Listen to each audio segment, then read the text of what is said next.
Hello, my crypto people. This is another time to enjoy crypto matter on top of your number one cryptocurrency TV, Crypto TV Plus. Iduh Onome, they salute you.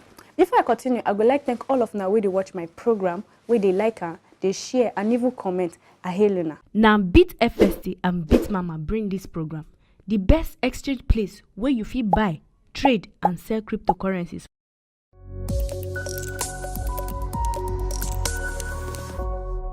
Make a sharply enter today's program where I knock this title, how you fit take get Bitcoin. So make sure say you watch the whole video. Now different ways you fit get Bitcoin or other cryptocurrencies where I go explain. Just like paper money, if you work for person or you sell something for person, you fit tell the person may they pay you for Bitcoin, because with Bitcoin it is easy for you to get your money instant. Another way where some people take they get their Bitcoin, they buy Bitcoin from Bitcoin broker or may they buy from exchange providers.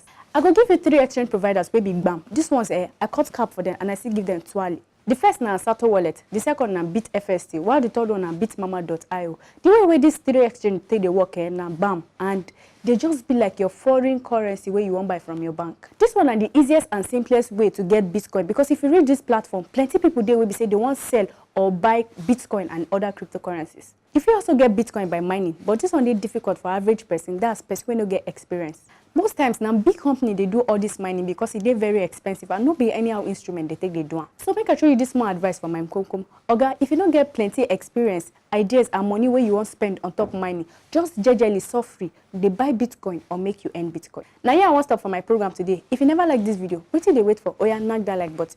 Make sure say you comment and you also share this video. Subscribe for our YouTube channel if you never subscribed. To find us for social media na small thing, just type Crypto TV Plus. If na mail you want send us, send them to info@cryptotvplus.com. Tell your neighbor, make your neighbor tell your own neighbor, make that neighbor tell another neighbor. Say this na crypto matter on top Crypto TV Plus. Iduh Onome, that be my name. See you for my next video. Now, BitFST and BitMama bring this program, the best exchange place where you fit buy, trade, and sell cryptocurrencies.